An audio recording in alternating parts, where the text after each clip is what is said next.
the medicine cat has gotten many complaints about dead birds appearing in the nursery. While normally, this wouldn't be too big of a deal, as birds die all the time. The birds seem ill in their death. No cat knows what this means, but Pool Leopard is especially on edge. What does this mean for the kits of the clan? Despite already having 5 kits, Pool Leopard kinda thinks to themselves, what if I just try and adopt them? Unfortunately, the only 2 litters of kits already have parents. The first litter being of Pike Shade and Elm Spots, and the second being of Mitsui. So Pool is just very concerned about the health of the kits and wants to go ahead and talk to all the parents. Ow.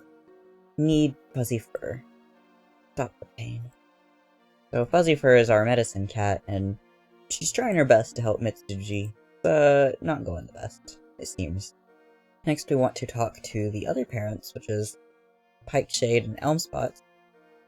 I wish there was a new type of patrol. I know there's hunting, border, herb gathering, but wouldn't it be cool if we were able to explore the area outside of clan territories? I'd be so down to just wander. What if there was territory that had so much more prey?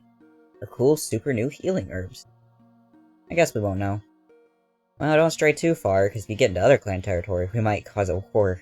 Let's talk to Pike Shade. Yeesh, you don't look too hot, Pool Leopard. Make sure to get plenty of rest. You'll be back on your paws before you know it. So it seems like right now we're just trying to sort of recover more than anything. Let's see, it's Pike Shade, Elm Spot, and Mitsubishi is 6, so. While walking along the border, your patrol notices an Elder Clan patrol renewing their scent marks up ahead. So Pool Leopard just wishes that, she could take control of all the kits and be able to protect them. Unfortunately, she can't do that when most of the kittens actually have parents. Slowly, she starts filling Pike Shade, Elm Spot, and Mitsubishi their heads up with just lies, trying to get them to be aggressive and make bad choices. So hopefully, they leave the kits Pool Leopard, unknowingly. So with this, Pike Shade and Elm Spots, they're kinda like, they think that other clan is out to get them, and so they try and antagonize. Your patrol stands tall and approaches the Elder Clan cats with insults and threats. Then you be sure that Elder Clan knows how strong Droplet Clan cats are. Elm Spot spits and hisses until the other patrol leaves the area, intimidated by how your patrol is acting. Uh-oh, looks like Might Nose is spying a rabbit on the other side of the border. A tempting opportunity to be sure, but it might not be wise to hunt on a different clan's territory. While it may not be the smartest idea, Might Nose is definitely hungry, and decides to go ahead and try and grab this rabbit while looking at it. Might Nose leaps for the rabbit, and promptly trips over a rock. The rabbit hops away, and Might Nose sheepishly picks himself up. Probably for the better that they weren't able to catch the rabbit. Trespassing could have easily damaged relations with Dappled Clan. We have so many kittens, though. Look at this nursery, it's just full. We really need to get ourselves up so that we, stick anymore. Thank you, I guess. I should say you've always been looking quite beautiful, too. Especially in the moonlight. And we'll talk to Moon as well. Good morning, Pool Leopard. Sometimes I wonder if I'd be happier just living on my own, as a loner, away from all the groups and hierarchies of clan life. Just free to wander and talk to no one. But then if I was a loner, I wouldn't have you, would I? No, that wouldn't do. Man, you know how fun it would be if Pool and Moon just ran away together? Honestly, I think Pool would be fine with that. As long as they could take all the kits with them. So time-skipping one Moon, you mourn a fallen clanmate. The memory lives on in your heart, a beacon of strength and courage. Could be our mom, could be our, mentor. We've lost a decent amount of people. You comfort a grieving clanmate, their bodies shaking with silent sobs. Participate in a large hunting party to prepare for Leaf Bear. A surprise attack from a fox tests your fighting skills. With a triumphant yowl, you chase the intruder away, tail raised high in victory. Ah. Gentle Paw is now Gentle Shock. Chirp Paw is now Chirp Dawn. Cosmo Spark is complaining that Pool Leopard never does anything helpful. I'm recovering from birth, you can be nice to me. Pool Leopard notices Ash and Newt is doing their best today. Pool Leopard basks in the sun with Copper Kit. Cotton Star is sparring with Flit Kit. So yeah, here's a Gentle Shot. And Chirp Dawn. What do you have in your... Oh, you have moss in your mouth. While on patrol, Moonflame notices some suspicious paw prints in the mud beneath the canopy. Boldly, Foggy Paw follows the paw prints to a trespassing rogue, confronts them. Fur puffed up and scowling, the patrol demands the rogue leave Droplet Clan territory. Intimidated by their confidence and the number of cats, the rogue gives in and leaves without a fight. You rescue a clanmate trapped by a fallen tree during a storm. Your paws are sore and your back is bruised, but it was worth it to see them live another day. You assist in rebuilding the Dims after a storm. Despite the hardship, the unity of your clan shines. Doubt over a Star Clan message plagues your mind, the cryptic words hang over you, filling your thoughts. A treacherous ravine cuts through your patrol route. You carefully guide your clanmates around the ravine. What happened?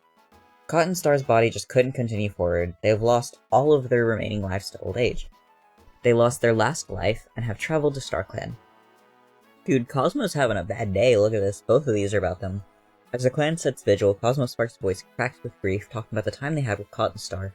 Things are never going to be the same now, never could be the same.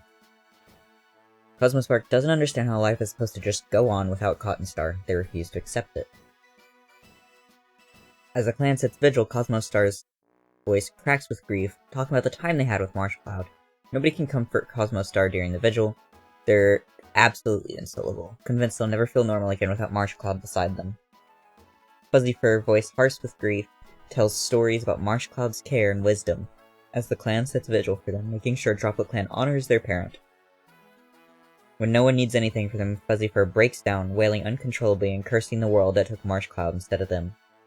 The past moon, Cotton Star and Marsh Cloud have taken their place in Star Clan. Droplet Clan mourns their loss, and their clanmates will miss when they had been in their lives.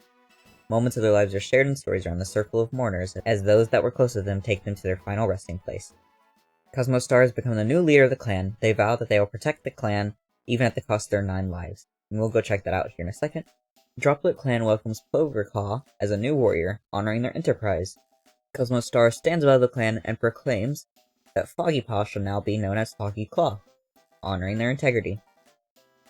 Cosmo Star has been following the progress of Chestnut Paw for moons and feels it is time to finally give them their warrior name.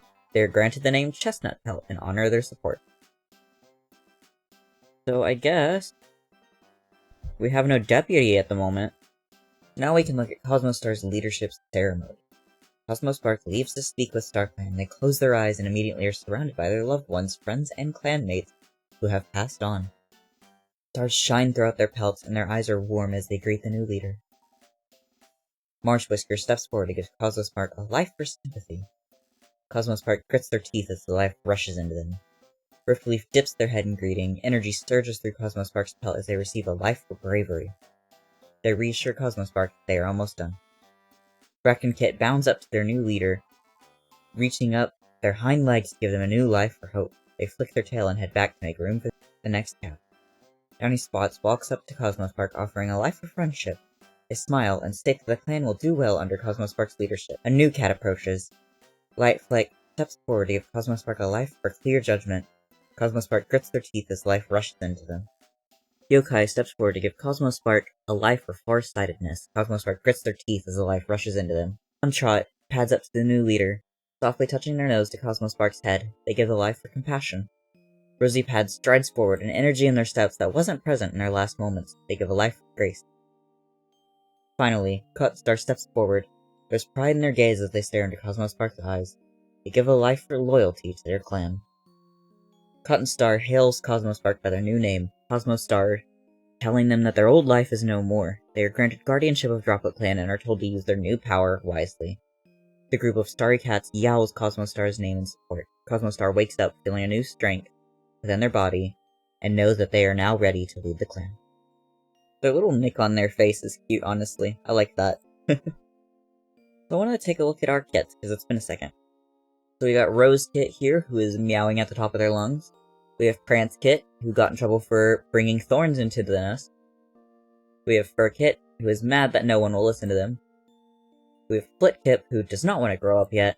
And we have Grouse Kit, who's pestering older cats to play with them. As the patrol is marking borderlines, a gang of rogues burst from the bushes and ambush. Proceed, Podmouse revels in the battle, leaping to the fray with their teeth bared and claws ready. The rogues are quickly driven away by the patrol. The patrol hears distant howling and wonders whether to investigate the noise. Proceed. Patrol tracks the noise and discovers a coyote scavenging off a carcass. This is a predator they cannot fight. The patrol quickly decides to return to camp and report the intruder to the leader. Perhaps they can return later to see what the coyote leaves behind. Bull Leopard has recovered from birthing their litter. You share a quiet moment with your leader, the gaze meeting you with unspoken understanding. You engage in a play fight with the kits. Their laughter and joy remind you of your own kithood. Low growl, you alert your clanmates, ready to protect your home. Poppy Slip gives Newt Paw a friendly nudge when the leader calls the young cat's name. They watch with pride as Newt Paw steps forward to see their new name, Newt Mallow, and are honored for their work. Bite Kit steps forward for their ceremony. Elmspot watches in pride as their name Bite Paw, and touch noses with Clover Claw. Songpaw has reached the age of 6 moons and has been made an apprentice. Pale Paw has reached the age of 6 moons and has been made an apprentice. And Elmspots is watching his pride as Coyote Paw is named and given to Peach Spore. Droplet Clan does not have enough medicine cats. Ashnewt's small cut has healed nicely. Moonflame has fleas. Aw, Paw's tail was badly injured by a dog. Aw, Rosekit has a splitting headache. Mitsubishi has also healed from the strain of their litter. Chestnut Pelt finds a patch of red orchids, decided to take a pair of its prettiest blooms for a gift to Podmouse. So Podmouse now has red orchids, that's cute. Poppy Slip went missing for a few days, that's not good. Furkit grins toothfully at a black mouse that wanders into camp. Instead of driving towards it like anyone would expect a cat to do, Furkit decides to befriend it. Okay, so Furkit now has a pet mouse. Down lately, you want to do something to cheer them up. Probably because Moonflame has fleas. I don't think they'd be very happy about having fleas. You attempt to cheer them up by performing a funny trick, but you trip over your own paws. They don't laugh, excusing themselves instead.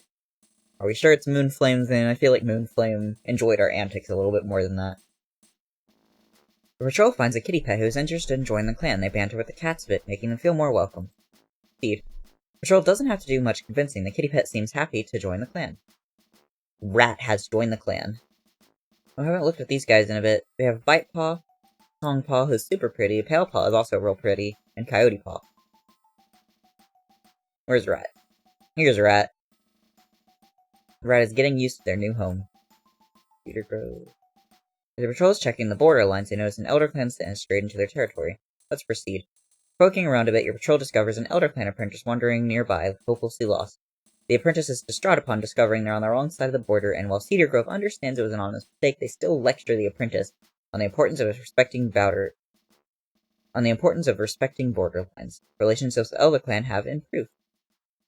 Cannellani Hare, Angel Shot, Pool Leopard, and we'll put Moonflame in there, sure. While out training, Moonflame stumbles upon a bush of red berries. Please don't eat red berries. Moonflame decides not to touch the berries. I don't know what I'd do if Moonflame died on us. Moonflame, how are you doing? Moonflame seems to relax into your side as they settle down next to you, watching the sunset.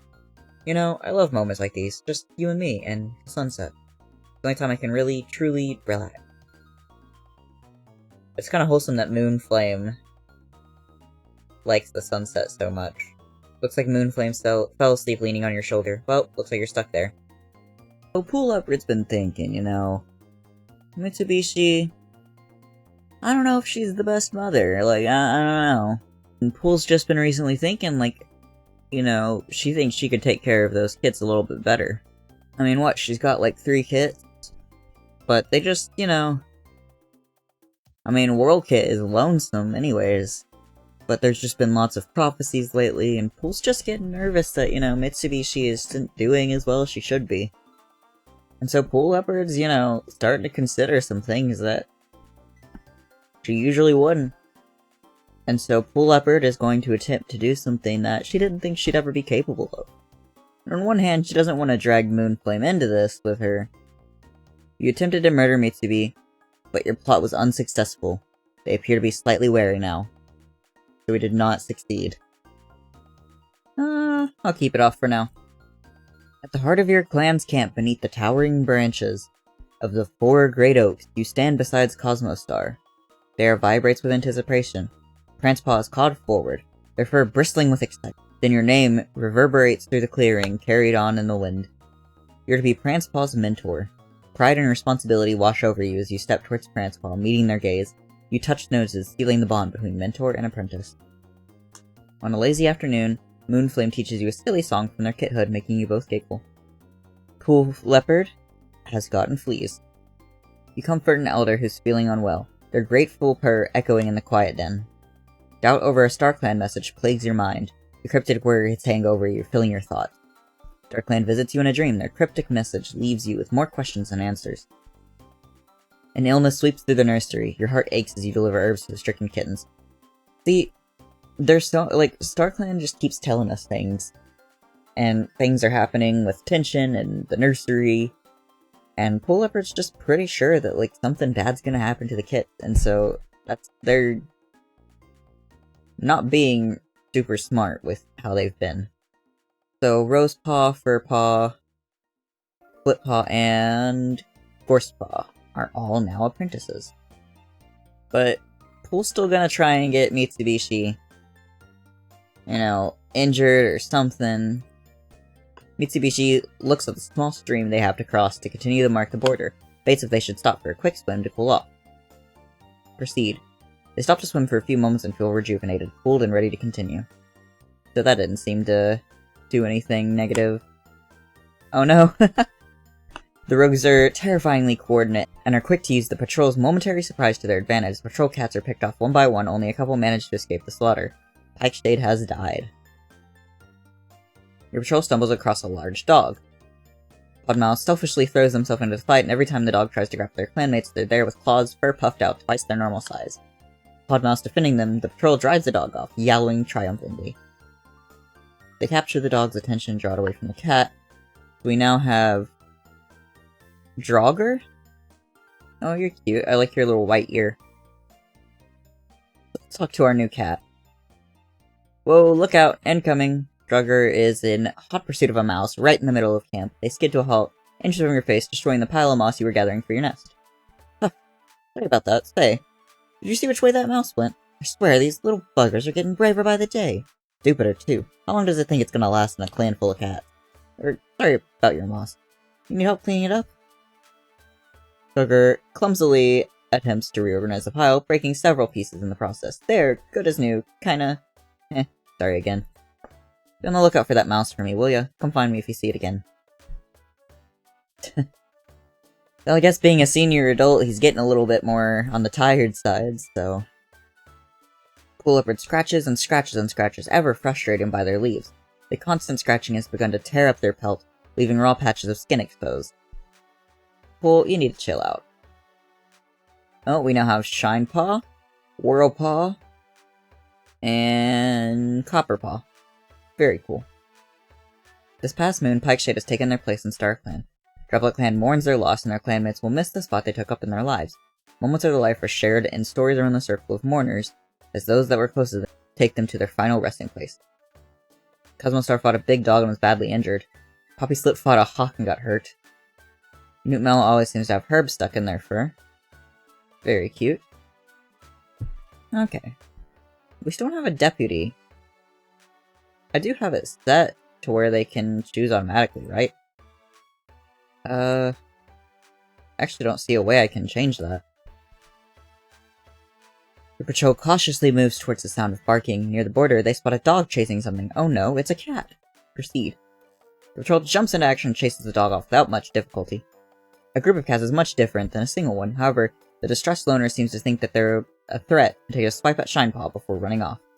Patrol met Dry Tuft, and Shinepaw got Claw Wound. Might Nose finds an abandoned kit whose parents are nowhere to be found. It is rushed back to camp, but grows weak and dies a few days later. Aw, man.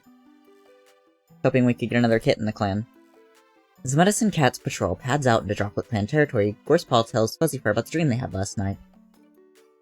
Fuzzyfur shakes their head sadly. They can't make sense of the vision. Unfortunate. Long day patrolling, your cat you're close to invites you to share tongues. Consider their offer, hoping to deepen your bond. You accept their offer and spend a comforting eve grooming each other. The intimacy strengthens your bond, and you both sleep content. I wonder what it would be like if we try and talk to Mitsubishi after trying to murder her. I keep reliving that moment where I made a fool of myself at the last gathering. Do you think the other clans are still laughing at me? You reassure Mitsubishi that nobody probably remembers. Oh, you think so? I guess it's a little reassuring. I tried to murder you, but you don't seem to care. I want to talk to my kids. You're absolutely never gonna guess what happened today. Like, I'm serious. This story's about to blow your ears clean off. Ready? Ta-da! First paw drops a snake at your paws, you shriek and leap backwards. Haha, it's okay, it's dead. I caught this bugger trying to sneak into camp. One good stomp to the head and wham, no more snake. Hey, do you think we could eat it? I heard DappleClan eats snakes. Rose, please stop. Please don't mess with snakes, I'm scared. The crisp air of this leaf fall is putting me in the mood for revolution. Peachspore and Shinepaw are smart. What do you think of convincing them to help us overthrow Cosmo Star? Ha, of course I'm kidding, Full Leopard. Leaf Fall's the season for relaxing. We save revolutions for Leaf Bear. Next we have Furpaw. Sneak attack! Oh, the little mouse is so cute. Furpaw suddenly tackles you from behind. You chase them around camp trying to get them back, squealing with laughter. Somehow, their antics always make you feel like a kid again. Alright, 2 more kits. Let's see, Flippaw. Whenever you're feeling overwhelmed, find me. We can sit under the stars and watch Silverpelt. I always find it helps. It's calming knowing all of our ancestors are watching over us. You're a child, why are you talking like this? I guess you're compassionate. You probably just heard other older cats talking like that, and that's why you're speaking. Grosspaw. The other day, by Two Leg Place, I saw Two Leg burning their prey. They straight up tossed it into a fire. Horrible, right? I'll never understand them. It's funny to me, whenever cats will be, like, confused by, like, two-leg stuff in this game, but then somehow know what chest is, which was mentioned in a previous episode, I think maybe two episodes ago, probably. I'm gonna talk to Elm Spots. It's kind of sad, like, their mate died recently, so I wanted to kind of check on my sibling. Elm Spot hubs a catching tune. Oh hey, Bull Leopard, I was coming up with a song. Wanna hear it? No? Oh, come on. Alright, well I think this is a decent place to leave off, really. You know, our kits grew, we attempted murder, I think stepmom died, I don't remember what the relation was there. But also sister-in-law, I think? I'm not really sure. Also the leader died, I'm not sure why we don't have a new deputy, but regardless, thank you all for watching. I'm surprised Pool Leopard's lasted this long. Usually my main characters die quicker, I feel like. I mean, was it Fontrot lived for like an episode? But hey, I mean, I guess it's good to not change main characters all the time, but it would be fun to follow someone new as well. I'm gonna go get the Freddy Fazbear cookie from some cookie place nearby with my friends. So, see ya.